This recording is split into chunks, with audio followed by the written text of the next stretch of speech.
Okay, welcome to your grammar explanation. Now, on your test, we're going to talk about reported speech. When we talk about what somebody said or thought, we can use direct speech or reported speech. Okay? For example, in this case, direct speech says, I don't want to talk to you. If you want to report it, this goes from the present to the past tense. So basically, what you're doing is some changes. Okay, you go from present to past, present continuous, past continuous, present perfect, past perfect.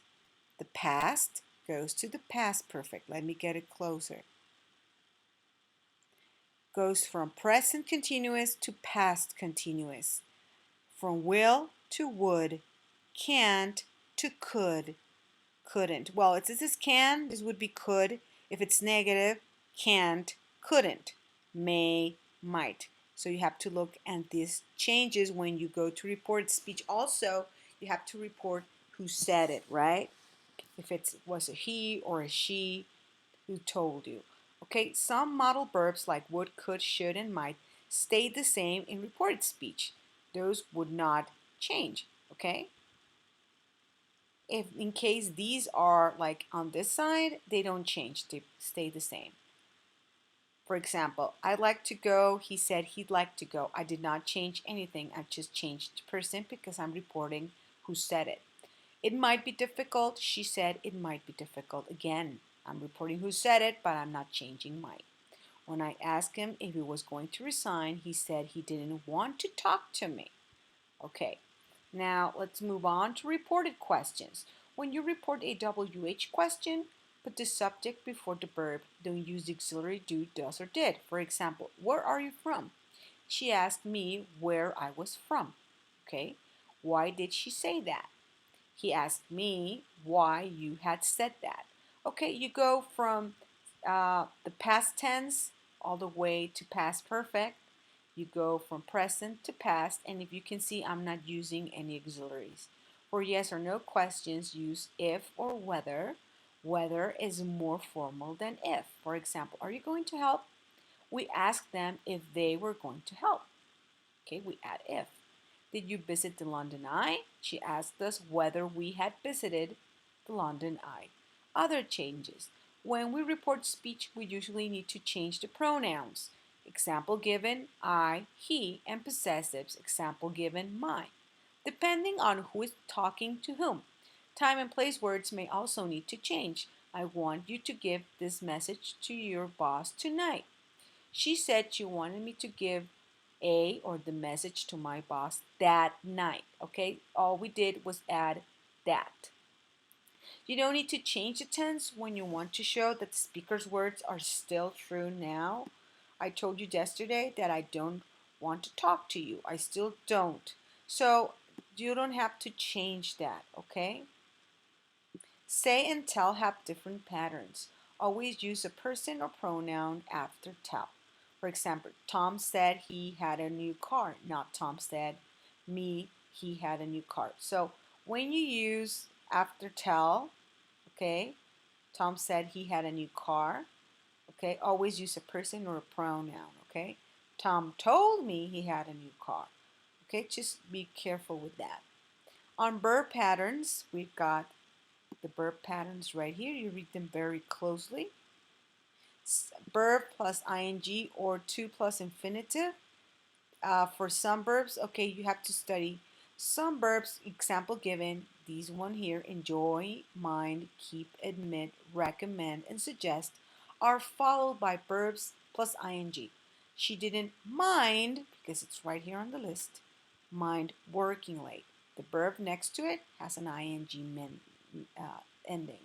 Now, other verbs like, for example, the verbs, for example, given want, hope, agree, offer, promise, need, refuse, threaten, and plan are followed by infinitives.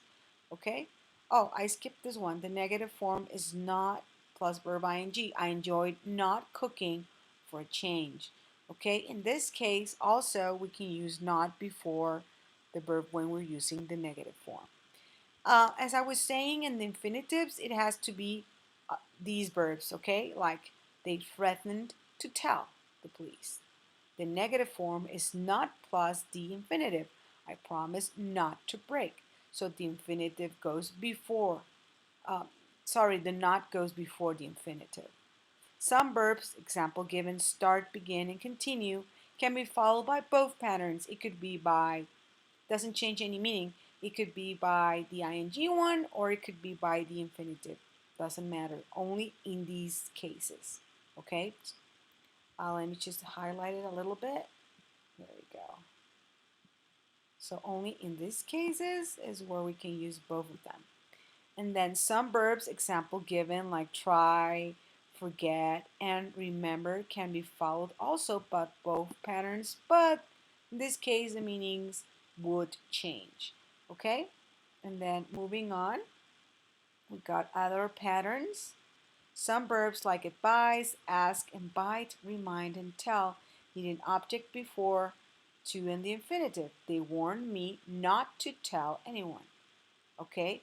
Before the infinitive, we need an object right here.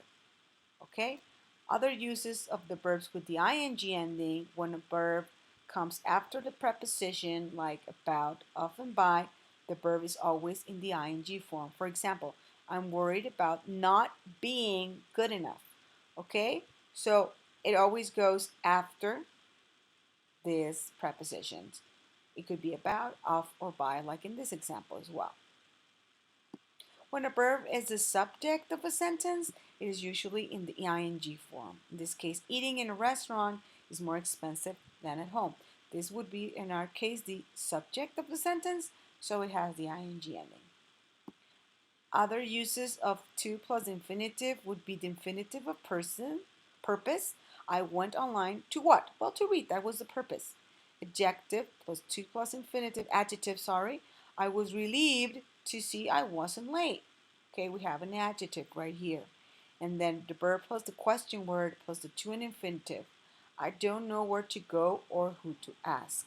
Okay, all these patterns, you just need to come here and study them, or you can study them in your book. So you will be able actually to focus on these exercises right here. Okay, you would have kind of like an exercise like this. Complete the report speech with the correct verb form. Change the tense where possible. Okay, so check them out according to what we just read.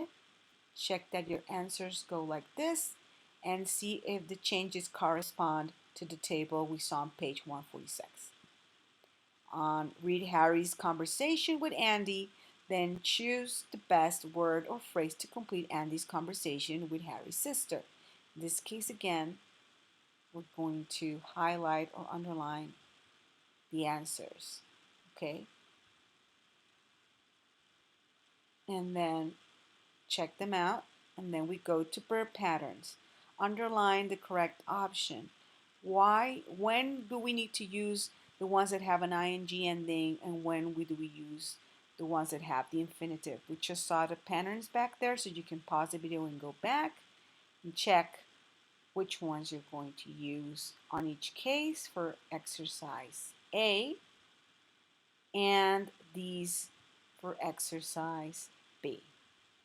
Okay? So this is the grammar you're going to study. Thank you and see you soon.